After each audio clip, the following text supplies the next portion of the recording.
নমস্কার বন্ধুরা, ডলির রন্ধনশালায় সবাইকে স্বাগত। আর আজকে তোমাদের সাথে শেয়ার করব ইলিশ বেগুনের দারুণ একটা ইউনিক রেসিপি।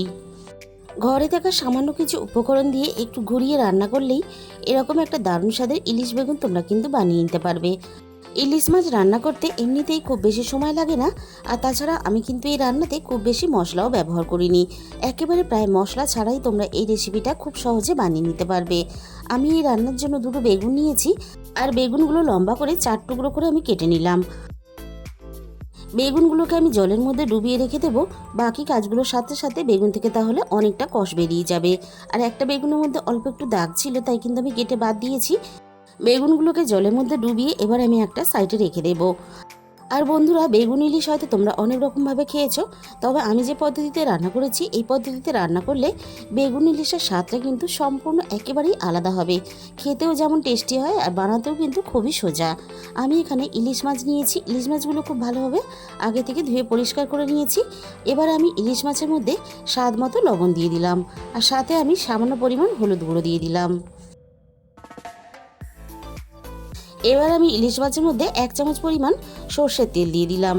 অল্প একটু সর্ষের তেল দিয়ে ইলিশ মাছগুলোকে মেখে রান্না করলে তাহলে কিন্তু লবণ হলুদ মাখানোর পরে একটুও মাছে থেকে জল কেটে বেরিয়ে যাবে না। লবণ হলুদের সাথে অল্প একটু তেল দিয়ে ইলিশ মাছ মেখে ভেজে রান্না করলে তাহলে রান্নার স্বাদ কিন্তু দ্বিগুণ বেড়ে যায়। আর ইলিশ মাছ ভাজার আগে খুব বেশি পরিমাণ কিন্তু হলুদ গুঁড়ো দিয়ে ইলিশ মাছ মেখে ভাজলে তাহলে ইলিশের স্বাদটা অনেকটা নষ্ট হয়ে যায়। তাই খুব বেশি পরিমাণ কিন্তু হলুদ গুঁড়ো ব্যবহার করা যাবে না। সমস্ত ইলিশ মাছের গায়ে আমি লবণ হলুদ আর সর্ষের তেলটাকে খুব ভালোভাবে হাত দিয়ে ঘষে ঘষে মাখিয়ে রেডি করে নিলাম। প্রথমে আমি এই রান্নার জন্য একটা মশলা বানিয়ে নেব। আর ইলিশ মাছ মানেই কিন্তু সর্ষে পোস্ত না হলে ইলিশ মাছ কিন্তু জমেই না। আমি মিক্সির জারের মধ্যে প্রথমে আমি দিয়ে দিলাম 1.5 চামচ পরিমাণ হলুদ সর্ষে, আর সাথে এখানে আমি দিয়ে দিলাম 1/2 চামচের একটু বেশি কালো সর্ষে। দুরকম সর্ষে মিশিয়ে রান্না করলে রান্নার স্বাদটা অনেক বেশি ভালো হয়। আর সাথে আমি এখানে 1 চামচ পরিমাণ পোস্ত দিয়ে দিলাম, আর সাথে এখানে দিয়ে দেব সামান্য পরিমাণ লবণ। আর যেহেতু সর্ষে পোস্তর পরিমাণ কম, তাই প্রথমে আমি কিন্তু সব কিছু একসাথে শুকনো অবস্থাতে খুব ভালোভাবে পেস্ট বানিয়ে নিয়েছি।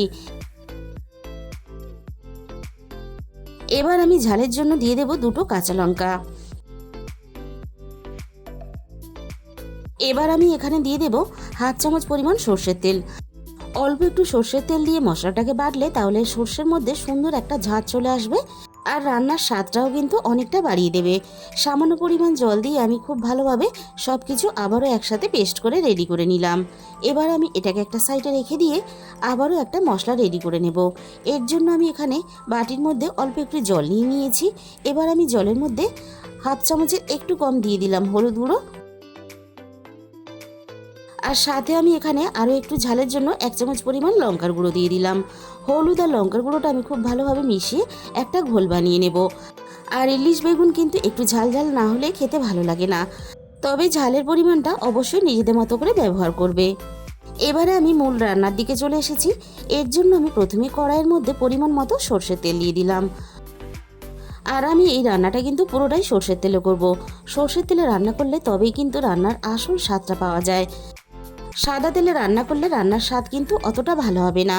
এবার আমি তেলের মধ্যে সমস্ত কেটে রাখা বেগুনগুলো দিয়ে দিলাম, আর সাথে আমি স্বাদ মতো লবণ দিয়ে দিলাম। আমি এখানে শুধুমাত্র লবণ দিয়ে বেগুনগুলোকে খুব ভালোভাবে নাড়াচাড়া করে ভেজে নেব। আর বেগুনের যা আকাশ ছোঁয়া দাম, তাই কিন্তু আমি অল্প একটু বেগুনে কালো দাগ থাকার পরেও কেটে সেগুলোকে বাদ দিয়ে রান্নাতে ব্যবহার করেছি। আর বাঙালি মানেই কিন্তু ভোজন রসিক, তাই বেশি দাম হলেও এই বর্ষাতে একদিন কিন্তু ইলিশ বেগুন খেতেই হবে, না হলে সারা বছরের একটা স্বাদ অসম্পূর্ণ থেকে যাবে। আর সমস্ত বেগুনগুলো উল্টে পাল্টে বেশ আমি কিন্তু এখানে লালচে করে ভেজে নিয়েছি। একেবারে খুব বেশি আরও ভাজলে তাহলে কিন্তু বেগুনগুলো রান্নায় দেওয়ার সাথে সাথে গলে যাবে, তাই আমি এর থেকে আর বেশি ভাজবো না।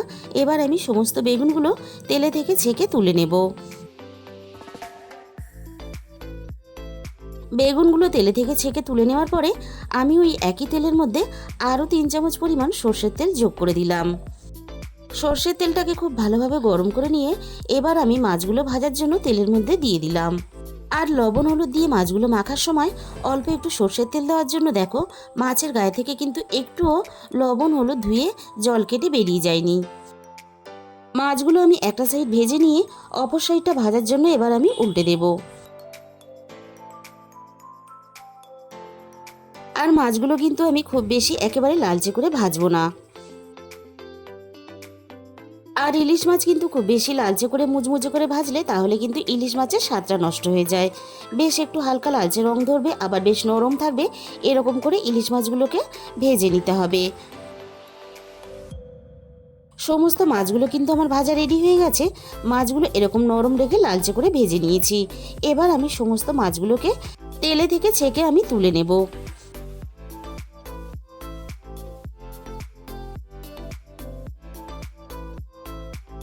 প্রথম ব্যাচের মাছগুলো আমার ভাজা রেডি হয়ে গেছে। এবার আমি বাকি মাছগুলোকে ঠিক একইভাবে তেলের মধ্যে ভাজার জন্য দিয়ে দিলাম।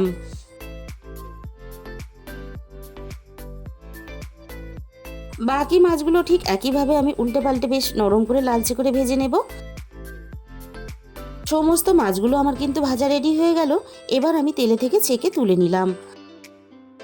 আর বাঙালি মানেই কিন্তু ইলিশ মাছের তেলের প্রতি একটা আলাদা ভালোবাসা। ইলিশ মাছের তেল দিয়ে ভাত খায় না এরকম বাঙালি কিন্তু আমার মনে হয় নেই। তাই কিন্তু আমি একটু মাছের তেল তুলে নিলাম। এবার ওই একই তেলের মধ্যে আমি ফোড়নে হাফ চামচের একটু বেশি কালো জিরে দিয়ে দিলাম। আর ইলিশ মাছ ভাজা তেলের মধ্যে রান্নাটা করলে রান্নার স্বাদ কিন্তু আরও অনেকটা বেড়ে যায়। আর সাথে আমি দুটো চেরা কাঁচা লঙ্কা দিয়ে দিলাম। এবার আমি কালো জিরে আর কাঁচা লঙ্কাটা একটু নাড়াচাড়া করে ভেজে নেব। কালো জিরে আর কাঁচা লঙ্কার ফোড়নের যখন একটা সুন্দর গন্ধ বেরিয়ে এসেছে, মশলার যে ঘোলটা আমি আগে থেকে রেডি করে রেখেছিলাম সেই মশলার ঘোলটা আমি দিয়ে দিলাম। এবার আমি মশলাটা তেলের মধ্যে নাড়াচাড়া করে 5 মিনিটের মতো কষিয়ে নেব। আর এই সময় কিন্তু গ্যাসের ফ্লেমটা আমি মিডিয়ামে থেকে একটু হাইতে রেখেছি।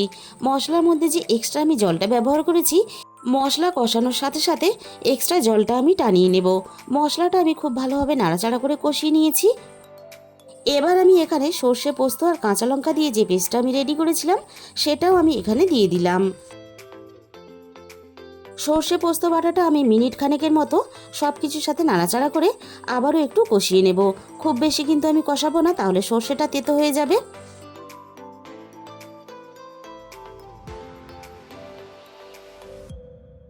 মিনিট খানেকের মতো আমি সব কিছু একসাথে কষিয়ে নিয়ে এবার আমি এখানে মিক্সির বাটি ধোয়া আরও একটু জল দিয়ে দিলাম। আর সাথে আমি এখানে মাঝারি সাইজের বাটির আরও 1 বাটি জল দিয়ে দিলাম, কারণ এই রান্নাটা কিন্তু খুব বেশি গাঢ় হবে না, বেশ একটু পাতলা পাতলা করে রান্নাটা করতে হবে। এবার আমি এখানে স্বাদ মতো লবণ দিয়ে দিলাম। লবণটা আমি নাড়াচাড়া করে জলের মধ্যে খুব ভালোভাবে মিশিয়ে দিয়ে এবার আমি এখানে গ্রেভিটাকে খুব ভালোভাবে আগে ফুটিয়ে রেডি করে নেব। আমি এখানে মিনিট 5 জন্য ঢাকা দিয়ে দিলাম। আর গ্যাসের ফ্লেমটা কিন্তু আমি এই সময় হাই ফ্লেমে রেখেছি। 5 মিনিট পরে আমি কড়াই থেকে ঢাকাটাকে সরিয়ে নিলাম।